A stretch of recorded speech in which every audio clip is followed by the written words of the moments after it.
I think like as far as like college, so we're talking about like my kids. I mean, we've had this conversation with our kids. Like, do they need to go to school to be successful? Yeah.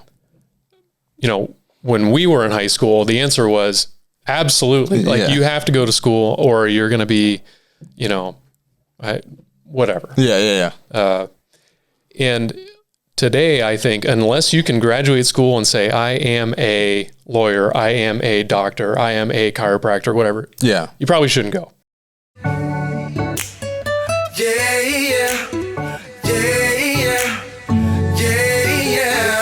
Welcome to me casa, make yourself at home, do your do. Welcome to my pad, this your lab, go create your move. What's good, everybody? Welcome to 99 Miles Per Hour podcast with me, your host, Perci Garner. And we got a guest today in the studio. I'm excited to introduce him. But before we get there, I'm going to do something for the first time in the history of this podcast. I'm going to ask you to subscribe, like, if you like it. If you don't do a thumbs down, but just don't click the thumbs up. But we'd appreciate that because we want to get this content in front of as many people as we can. So, we got a new sponsor coming up. We're going to be introducing them soon. I'm excited about that. It may be more food. I don't know. Hopefully I can eat again on the podcast so I can annoy everybody. But yeah, let's get to today because today the topics are kind of down my lane and stuff I like learning about. So without further ado, let's get to the guest. After you like and subscribe, we're trying to get to 1,000. We only have like 300. So, we're trying to be like the Dogs podcast. Go Steelers. But our guest today has helped me just recently with a strategy on my business. And I want to, have him in today. And he reached out to me and I was like, awesome. I haven't spoke to Jordan in a while. And it's going to be good to get him in the studio and, talk to him, have him share his knowledge. And of course, he's a local guy. So it's always good. He'll be in that Tuscarawas County playlist. But yeah, so he has a business it's very intriguing to me. So let me just get to this. All right. Jordan Shaw, ladies and gentlemen, is in the building. And how you doing, Jordan? What's up? Good. Hey, thanks for having me. I think that was a weak introduction. I'm sorry, Jordan. I'm excited. I want to get to it, but, yeah, man, it's good to have you in the studio. To be honest, I have some fond memories of you, whooping on us back in 6th grade. I think you were this size. I was this size. Yeah. Yeah. Fun times. Actually, I might have been taller than actually. I feel like we might have beaten you once with a Hail Mary. Do you remember that? I do. I don't remember any, but I remember that. Yeah. Dan Cadle. So like this dude do you remember Cadle? Just freaking threw a full court shot. We were 12. It was literally, he threw it and it went in somehow. That was crazy. That was the only way we were able to beat you. So, good times. We'll close the yearbook. But today we want to talk about some, technology, marketing, software, all that good stuff, that you guys may need help with. But, before we get into that, I kind of want to talk about, the younger generation and, some things that you put on my mind, and I'm kind of thinking, oh shoot, my son, I kind of want to get him ready to do this, talking about, college and skills and certifications and all that. And I guess you don't really need to go to college these days. As I say that, I'm finishing college right now, but yep. I'm kind of just doing it to get a piece of paper so I can say I did it. But I mean, what's your outlook? Because obviously I'm assuming you went to college. I did. Yep. Okay. Where'd you go? Yeah. I went to Akron. Oh, okay. So I've got a civil engineering degree that I have never used ever. Okay. Now it's starting to add up. Okay. Yeah. Well, yeah, I'm going to have a computer technology degree. And I mean, other than my hobby, probably not going to use that professionally either. Yeah. But, we don't have to go too deep into that. But I guess I want to talk about what kind of got you into being like, cause you're a business coach and you have software. But what kind of, were you always into that stuff? And then you're like, actually, let's flip this from a hobby into professional or what? Yeah, it was kind of an interesting, story. Like I told you, graduated college right when the economy took a crap, which naturally put me into sales. Gotcha. So kind of one thing led to another. The sales niche that I was in I was in the roofing business. Oh, okay. Which led to the insurance industry, which opened up all kinds of doors. I was an insurance adjuster for a long time. Okay.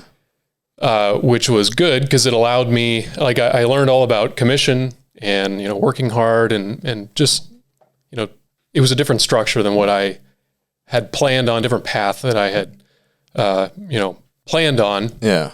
Was it 100% commission? It was 100% commission.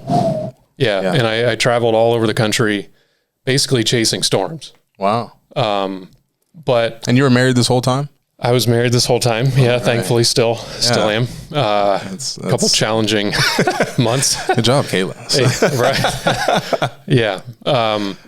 But in that, I had a lot of free time and was doing things online, I guess, or, just trying to get the ball rolling. Yeah.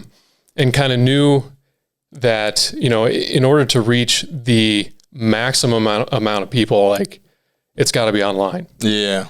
And, I think our generation, like, we're just old enough to where, like, the internet was getting there. Yeah. But, like, YouTube University, like, wasn't a thing. Yeah. So it took a long time and a lot of studying and honestly, like, online courses too helped a lot, getting to the point where I had the confidence of, like, all right, I think I can do this. I'm still not there yet, but yeah. Well, to make a long story short, I took a director position at a company, and we had hired a marketing company to come in and help us grow the business. Okay. It was not a good experience. Okay. And at that point I thought, I can do this. Like, I can do a better job than these guys. Oh.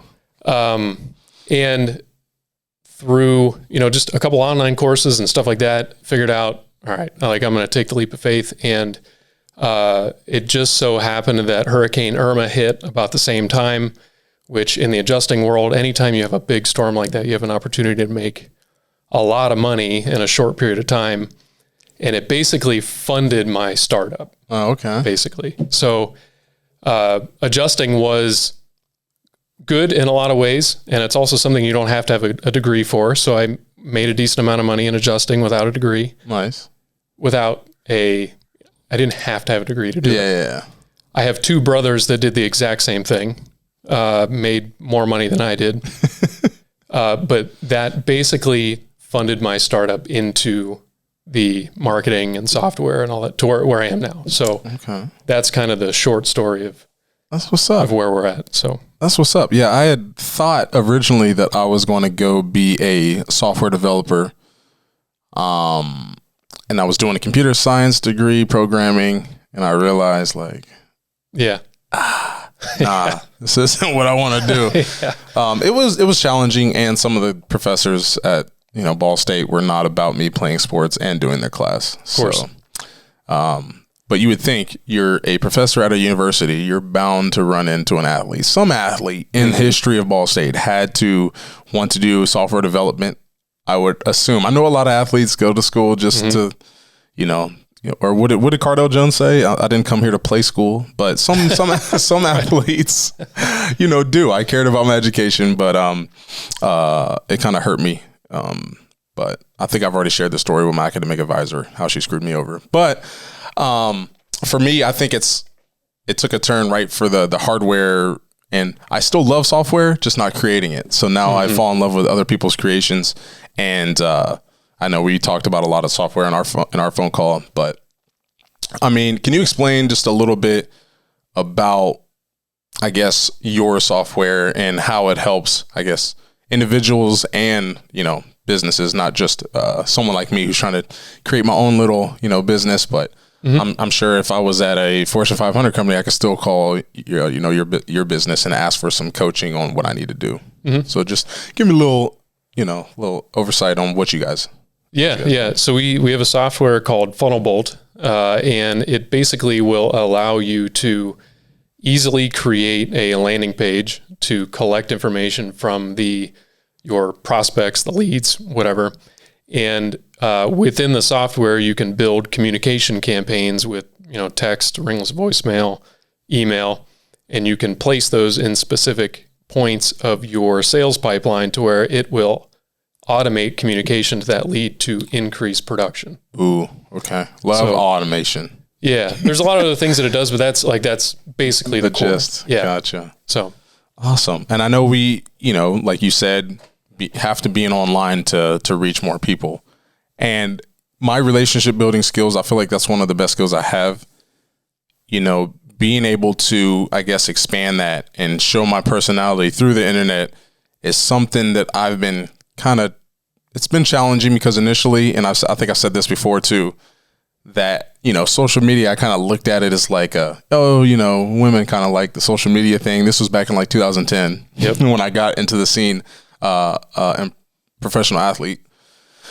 And I kind of just pushed it off to the side. I made accounts, but it didn't really focus on it. And then, obviously when I got called up, that's a perfect time to use it. But I did not take advantage again. But now for businesses like yourself, like every other business, big, small, you have to be on social media just because it's the cheapest form of marketing, I guess, nowadays. But it takes a strategy. And at first I just thought, hey, it's social media. It's just post pictures. But that's not how it goes anymore. And I know there's kids now, that's like part of your resume. So, you can't just put anything on there, even though there's some kids that still do.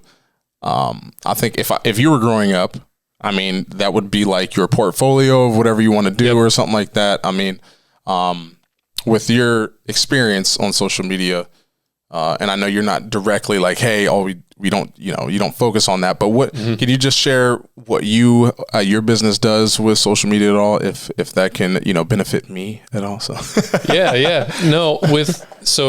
and I know you said, you wanted me to create a Facebook group. And then the funny thing is I was working with a consultant and she was just saying, like she looked at it from the other way, like join other Facebook groups and, kind of bring awareness within those groups. And I was like, oh, okay.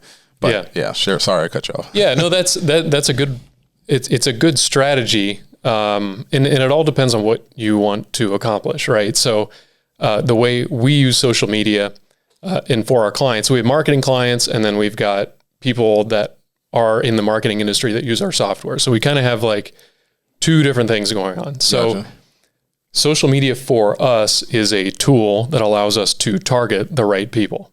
Gotcha. And Facebook has changed a lot over the years, and the production on that has changed over the years quite a bit as it becomes more saturated. It's just like anything else. Yeah.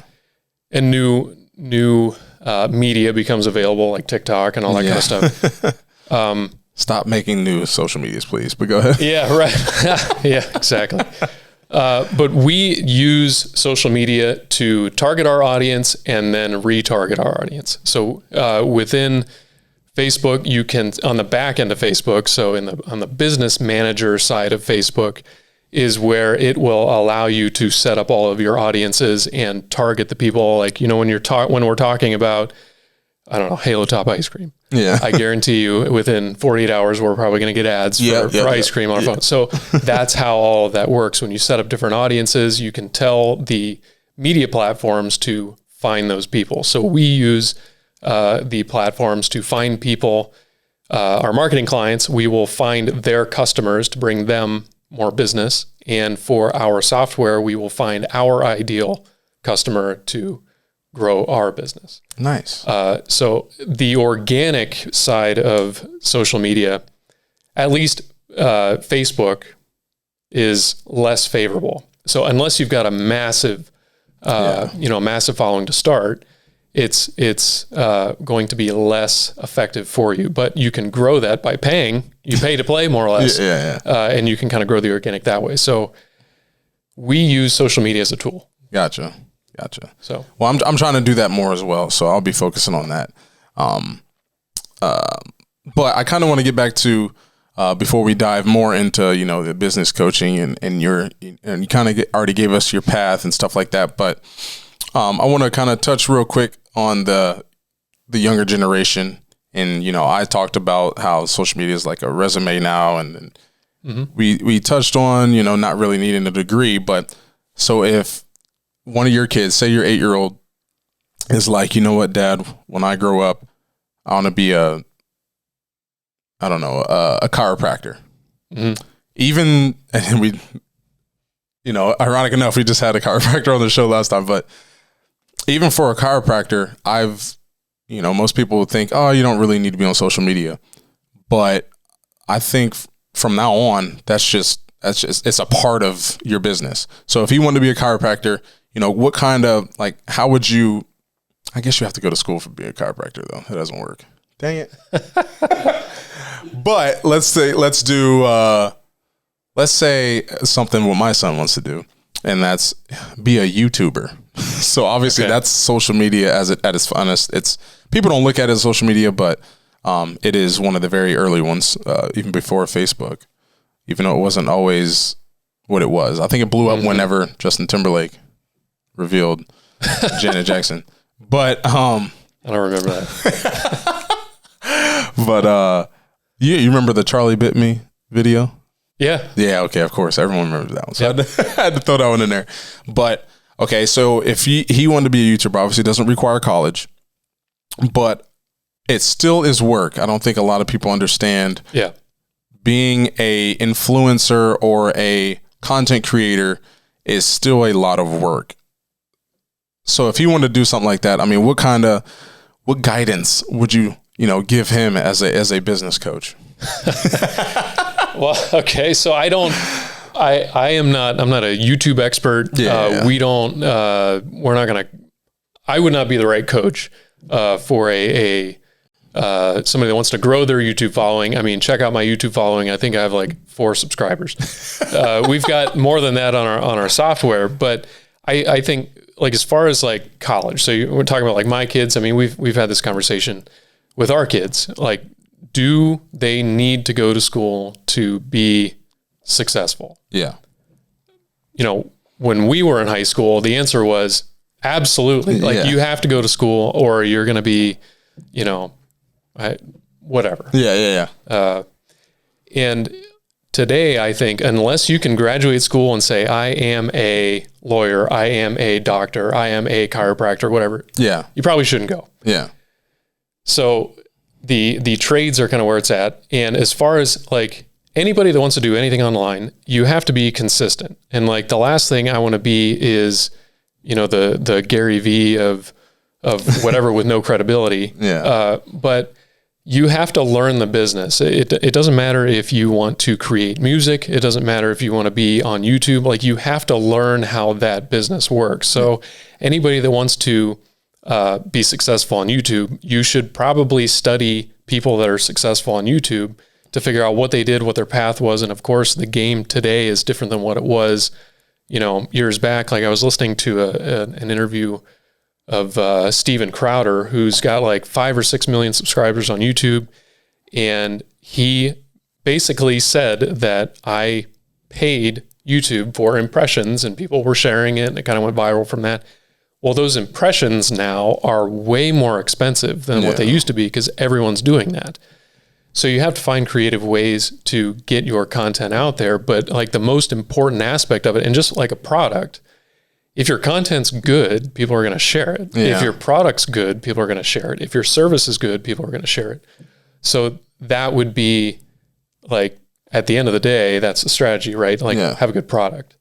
But I think the pressure that kids are under anymore to go to school, I think is just not necessary. Like the ROI anymore on going to school is not.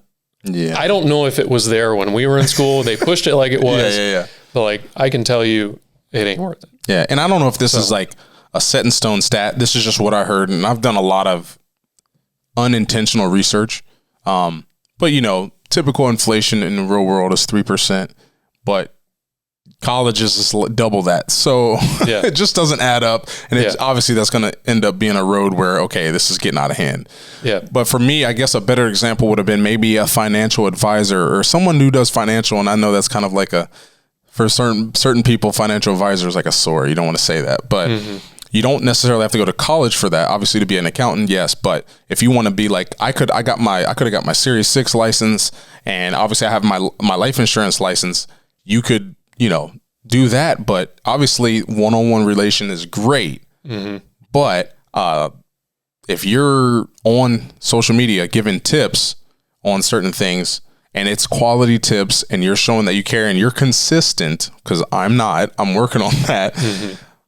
I think that's a easy way to grow your business. And I know that's kind of what Gary Vee kind of talks about too, but I just think, you know, video and being involved other ways other than, you know, still going to networking events. I don't know how many you attend, but it's part of what I have to do. Yeah. But I think it's something that, you know, getting out there and showing people that you're for real and that you know, consistently are in the community or consistently helping other people, it'll spread eventually. Yeah. And, you know, obviously having a degree for certain jobs, still, if you're one of the job searchers just throwing resumes everywhere, it's good to have a degree. But you also, I'm finding that I got my job. Everyone else, I feel like, that was applying for the director position had a degree. I didn't, and I still landed a job. So yeah. It just goes to show, you know, obviously we live in talk and you can be real with people and you can relate. Yeah. Like you got a good shot. Yeah. But I think with all of the channels, so whatever social media it is, like you have to understand what the engine behind all of that is. So like every website on the planet has, I shouldn't say every, it's like 98.3% or something like that of every website on the planet has a Google tag and a Facebook tag. So if you want your content or you want your brand or whatever it is to be relevant, like understand what is driving that, like what that means. So understanding, you know, the backbone of Google and understanding, you know, how Facebook works and with credibility, like it helps. Yeah. So yeah. And just to share the plan that you've came up with me. So I do my pitching lessons, and before I help 8 kids a week, and usually I'm with the same 8 kids for 5 to 6 months, and hopefully they retain the information and maybe they remember a portion of it. But when we were talking, we came up with a way to reach more people, which I wanted to do, not just Tuscarawas County, but even though that's all I was thinking was more people in this area. Right. But, you know, you brought up, hey, let's get this out there even more. So for me, I was for 2 hours, 2 times a week, I was doing lessons because obviously I had my main job. So, you know, I was spending 4 hours a week doing lessons, and I couldn't do anymore. Like, just wouldn't work, especially with my classes. But now, you know, I love making videos, and I want to make content where people can always reference. You know, make a Facebook group and, you know, show some credibility there, give them some free tidbits so they understand, okay, what am I getting myself into before I actually commit and, you know, spend money. It's something that kind of opened my eyes. And I think a lot of businesses, especially around here, don't really think big enough. Now, not every business is meant to be this worldwide business, but there's businesses around here that probably could, you know, benefit from, you know, your services that just aren't, you know, their goals maybe aren't, you know, big enough, and they probably could do more than what they're doing. And for me, it's 100% true. And, you know, I'm trying to get my model that we discussed out there and developed. But right now I'm currently making the videos, and I'm about to release that, hey, I'm going to be doing pitching lessons on another social media platform. And, you know, I'm kind of nervous of how people are going to, you know, our area is a little bit different. And I'm nervous how they're going to react. But I think it's something that, you know, being someone who wants to get back in this community, I want to give back as much as I can. I think it's important that people kind of like, you know, reach out for services like yours to make sure their business is, you know, taking advantage of all the things that they can. I mean, in your eyes, do you see that, you know, because even like in Sugar Creek or smaller areas too, like I'm seeing like Millcraft, or not Millcraft, that's paper. What's the furniture company? Andrews. Well, the company that makes furniture for Andrews. Oh, geez. It might be Millcraft, but they make furniture, and I walked in there. They were one of my customers for ComDoc, and I'm like, oh, you guys make furniture for Andrews?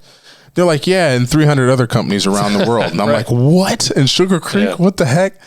And it just opened my eyes like, wow. Like they obviously did not ton of themselves like, hey, we want to make furniture for furniture stores in Sugar Creek. No, they're in Alaska. They're everywhere. So I'm just like, that's when the light bulb should have went off there. But luckily I got to talk to you. But do you experience that on a regular basis where it's kind of hard to break into that market doing what you do? And I feel like there's not many other providers that, there may be, I don't know, I guess educate me on that. Yeah. Well, the online space it seems vast, but like once you kind of get in it, it's a pretty small world. Like there's a lot of people that do similar things, but everyone's kind of got like their own niche, I guess. And what we do is we help people like you productize your offer. So like you've only got so much time, right? And like I can only provide my service that requires my time to so many people. So therefore, there is how many people that could be benefiting from my service that can't because I don't have the time to service them. So how do you productize your offer properly and present it to each of them in a way that they feel like they are getting, a good value in exchange for what they're paying for? And, part of the problem in getting all of that started is you have to have a good product and you have to have credibility. And obviously you have a good product and you have credibility. You have way more pitching credibility than I do. If I wanted to start, teaching kids how to pitch, would not be a good idea. But there are ways to do that. And, because your time is valuable and you have to protect your time, and it allows you to give your time to people that are willing to pay for that one-on-one time. So, by productizing, there's all kinds of different ways to do it, but you can layer a lot of the access and, perhaps pre-record some things or something like that to give people value without them, being such a drain. So that's not what it is, drain on your time. But the internet will allow you to do that. And it'll also allow you to service, people outside of this area that could also benefit. Because it's not called the Tuscarawas County web. Exactly. It's the World Wide Web. So exactly. That's called the Times Reporter or the budget.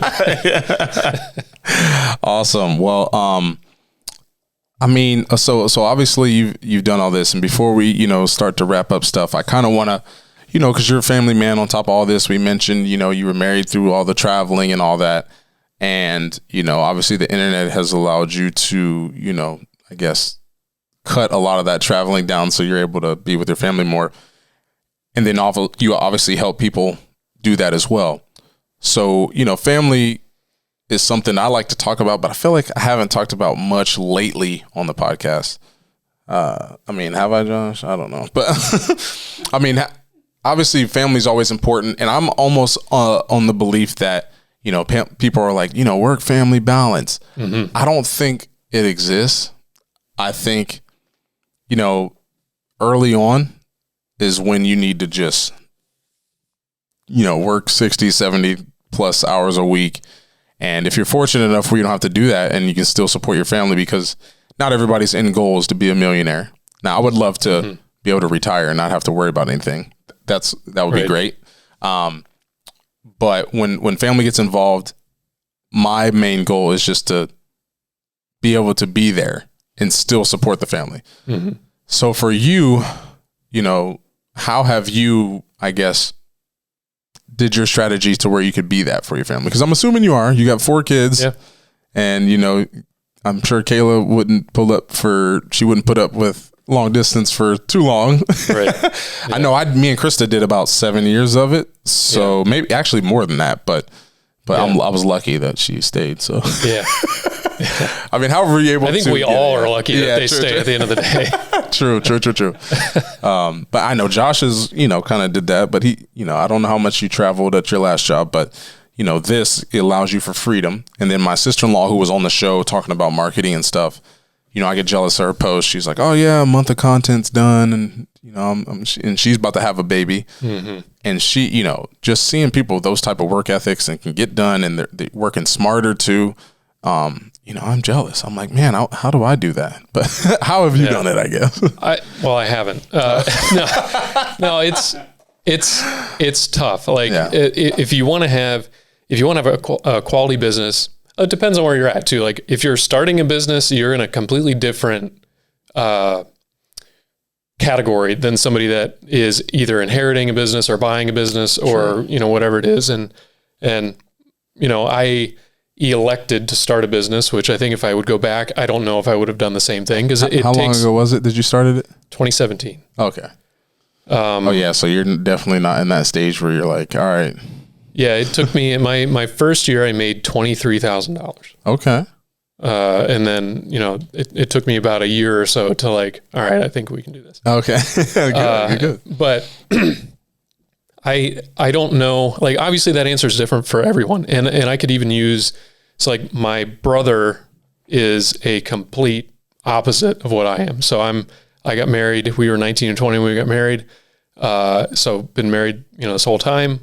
It's difficult. Yeah. Like, cause to give your kids and your family any type of quality, like you have to be there. And that means, and I'm guilty of this, being online is great, but when it's so easy to whip out your phone, communicate on Slack or, whatever it is, we got an issue, we got to fix it, whatever it is difficult, but it is possible at the same time. And my brother is 28, 29, still not married yet. He's in South Florida, doing very well, with all kinds of cars and whatever you want to call it. So like completely different example, but like at the same time, I wouldn't trade places. Like I think I'm in a good spot. Yeah. And therefore I know that, the time that I can't invest in my business is still time that is well invested in my family. And, if I build my business and in 10 years sell it, like I'm still going to have my family. So true. So they're going to be there forever. And it is difficult. And I guess the best answer that I could give would be like prioritize and manage your time and do it really well. Yeah. Managing is hard, but that's why I'm obsessed with calendar apps. There you go. I'm obsessed with this new one. We have one of those.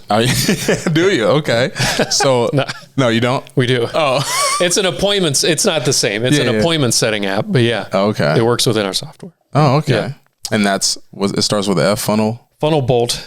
Bolt. All right, we may rebrand it because we launched to a mass market and we end up finding like the niche that we thought. This is business, right? Yeah. The niche that we thought would get the most use out of it because that was the niche that we were in.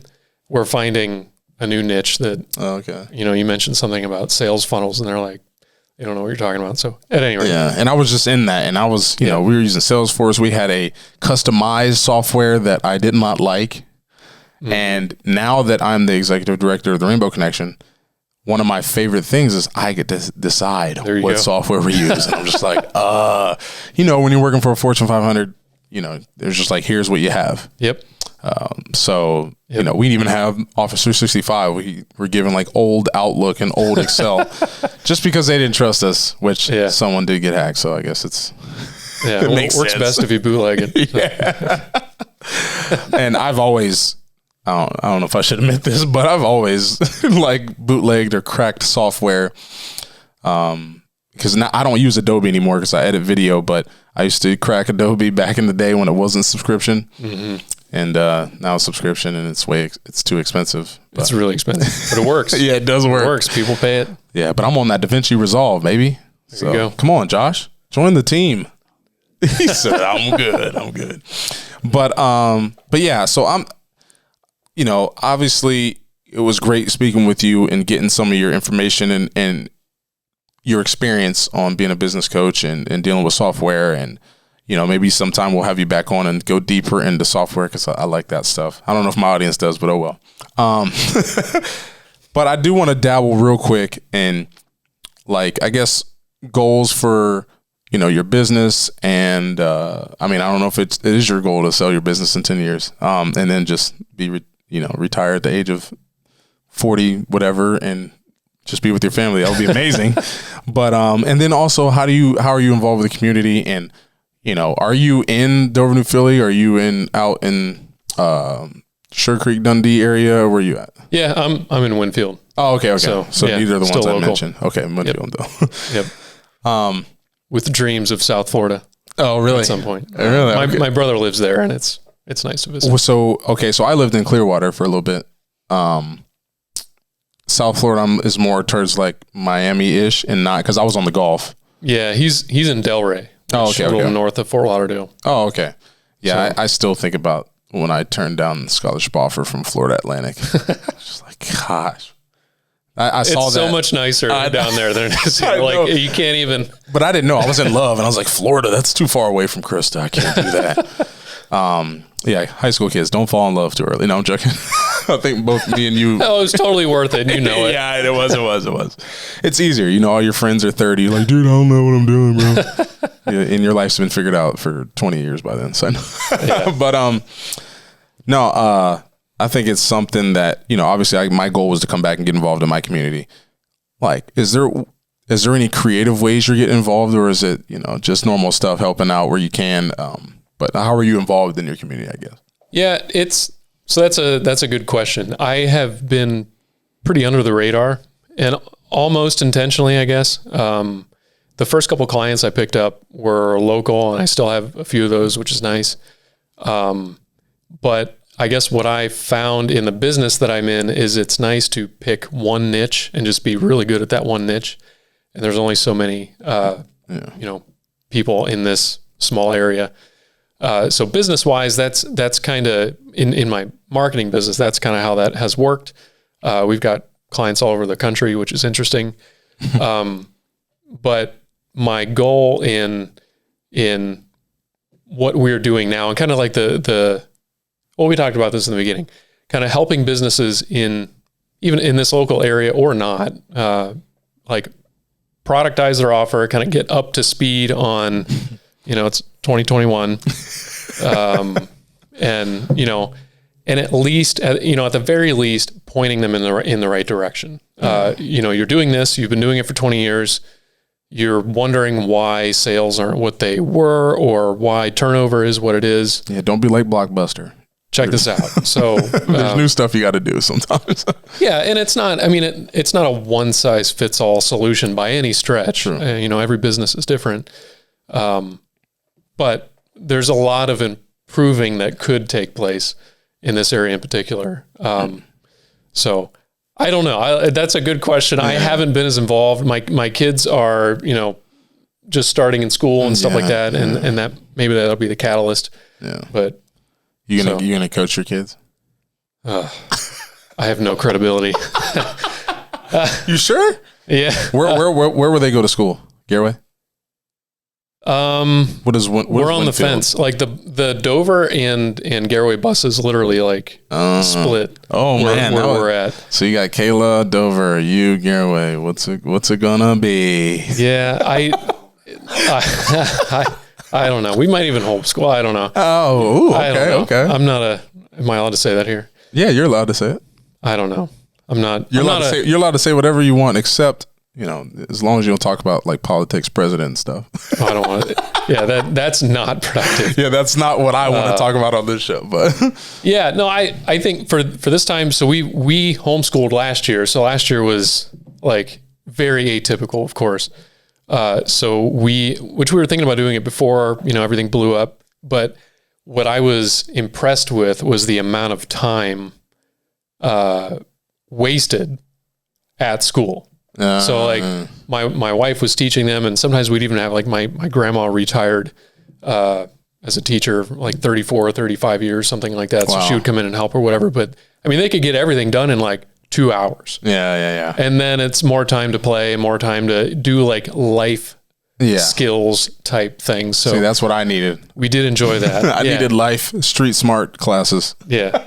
So we had a couple. Was nice. Didn't we have Futures with Mr. Bender where we learned to write a check? Yeah. Did you have that? Financial fitness. Yeah. So we had that. You learned how to do a good handshake. Yeah.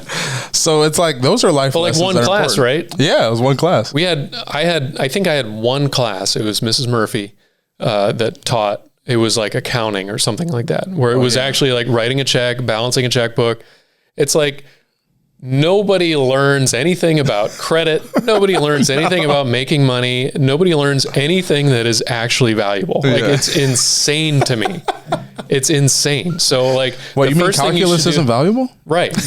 The first thing you should do is graduate school, go get a loan for a car, go get a loan for student debt, which by the way, you can't buy a house until you pay that off. Anyway, I'm not. Clayton Kershaw. If you don't know him, he's, makes $35 million a year pitching for the Dodgers. And he literally could not get had no credit because, I think he got drafted when he was out of high school and just got handed all this money and then had no need for credit. Yeah.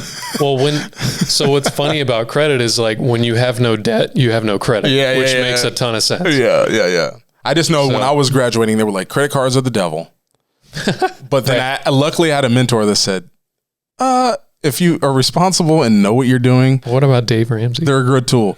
Dave Ramsey, he definitely goes for the crowd. He's admitted on his show that, he's directing his message to the masses. There are people out there that are okay, but he does not. He goes, for the mass amount of people, credit cards are horrible. Yeah. If you're spending what you can't pay off, I pay mine off every month. Right. So, and I just do it for the points for that, right? Yeah, the points. That's why I'm, we get free tires. Use it. Free tires every year, baby. That's how you know we're getting old. Get free tires, get an oil change, maybe a down payment on a down payment. That sounds terrible. Some cash toward credit. Cash toward a new washer or dryer. Right. Gotta love it. Oh, Josh, we still got to do that. I wish I could have George just drive by your house and tell me what color your door is. But we got to do a poll. I'm gonna do a poll on that one of these days. If you just see me by your house taking a picture of your front door, no, I swear I'm not. I swear you can watch me post it just for proof. But it's like these chairs. I feel like your door is like these chairs almost. It's green. All right, whatever. But anyways, before I waste any more Jordan's time, quickly. So I know we talked about your community goals or getting involved, but for your whole career, what's your end goal, or is there one, or do you not know yet? You're just trying to build this business the best you can, and you'll see what happens. Yeah, I started the business to help people, and I figured the best way to do that was to do something online because you can help the most people at scale. But ultimately, I don't know. I'm going to work as hard as I can today, and the goal for the software or the magic number for software is $1 million. Okay. If you can have $1 million software business, you are considered like a mid-market contender or whatever. Is that annual subscription or just one-time fees, perpetual license? So most that word, Josh, perpetual. That would be ARR, so annual recurring revenue. Yeah. So MRR, monthly recurring revenue, is nice too. Yeah. So obviously to get to $1 million business, you're like 86.7 or 87 a month. If you can get to that point in revenue, there's buyers everywhere. And software is one of those things where you can sell, and there's decent margins on selling. There's a lot of work too. That you don't get paid for up front. So you're basically front loading heavy on labor. I don't know. I think if somebody offered to buy, we'd probably sell. Okay. Because we have developers and we can keep creating, which we have another app that we're releasing within the next probably month or so, which is it would basically host the videos that you are creating. So it would host videos and let people in to view them at certain permissions and stuff like that. So it's kind of a complement to what we already have. But honestly, I want to spend time with my family. If I can sell it, which there's a balance too, right? Because part of what makes me hungry is growing up without, we didn't have that much money. We were kind of poor. Yeah. So that enabled some of the drive to start. So I want my kids to have that, have the drive or have the drive. Okay. I don't know if we'll give them anything. If things work out, the way that we're hoping, which who knows? Like I'll keep working if not. But that's a challenge, man. It is. What do you give your kids? Do you pay for the school? Do you leave them money when you die? What do you do? I don't know. I honestly, and I think do you give your money to the Rainbow Connection, not your kids? There you go. No, yeah. I think my brothers would attest to the same. You know, my dad started a business and he had like 2 or 3 good years. And like, we remember those years. While something happened that was outside his control, that the business didn't do very well after that. And that happened at a pretty pivotal time in our lives to where it was like, all right, I want to build something and I want to get to this point to where, you know, we're comfortable. Yeah. And I think there's a trade-off in like handing our kids a comfortable lifestyle. They may not have the drive. And so, you know, trying to find the right balance. If you got a book, share it. A book on kids? On what? On knowing the right strategy of what to share with your kids or rate, like. I think a book's called the Bible. I don't know anybody, to be honest. I don't know any author or any book on the market that talks about that problem that making your kids soft or how to soften your kid. Give them everything they want when they want it. Yeah. So that's a fun dynamic to discuss. Maybe that'll be one of the first episodes on the other channel. That'd be a good one. So I'm making another type of show, maybe next door while the other studio gets situated, where it's more relaxed. You know, we got wireless mics on. We're kind of just hanging out, and talking about certain issues, and then eventually we'll shut the camera off and then put that video up. Yeah, that was a great explanation. But that's what I'm looking for. So we're looking for stuff to talk about there. But that's a subject that, you know, because I always talk about that with my in-laws, because I would love to know my dad's, you know, what he thinks of that, because my memories I have of my father are, oh yeah, he's mean, he's strict, you know. And then obviously once you get older, I feel like our relationship would have been completely different, and I would have looked at him different, because that's, as kids, we do that. We think our parents are mean and they don't know anything, and then once we then you wake up, then you understand, like, oh, okay. But before I keep dragging this conversation out, I just want to thank you for coming by, man, sharing, you know, some of the knowledge, and you know, maybe we'll have you back, because I feel like, you know, like I always say, if Josh doesn't get tired of me, this show's probably going to happen forever until he, you know, the Dogs podcast blows up and he's like, all right, Perci, you got to find somebody else. I ain't got time. It's already blowing up, but, you know, it's road to 100,000 subscribers, right? Nice. But yeah, I appreciate you again. Thank you, everybody who tuned in, and we'll be doing another premiere. We do these now. I'm starting to do these premieres on YouTube. So get into the premiere. I'll be live chatting. It'll be fun. You know, make fun of whatever I'm saying during the show. It'll be great. Looking for engagement. This is what I should have said at the beginning. I always do this. But, you know, leave some comments about, you know, something that we're saying in this show. If there's something you have, anything, so any input that you can help, you know, other viewers or me, because I love to learn, that would be great. Go ahead. And then we'll put links to your business, maybe the website, maybe, you know, a page to get to stuff about your software, which I'm sure is on your website. We'll put that in the description. And yeah, I guess that'll be it. Thank you guys for tuning in. Thank you for Jordan. Thank you, Josh. You're the greatest. And peace. It feels like Casablanca. Shawty, you my little mama. I got a crib by the water. Say me Casa Sucasa. It feels like Casablanca. Shawty, you my little mama. She be on that Henny. I like that Corona.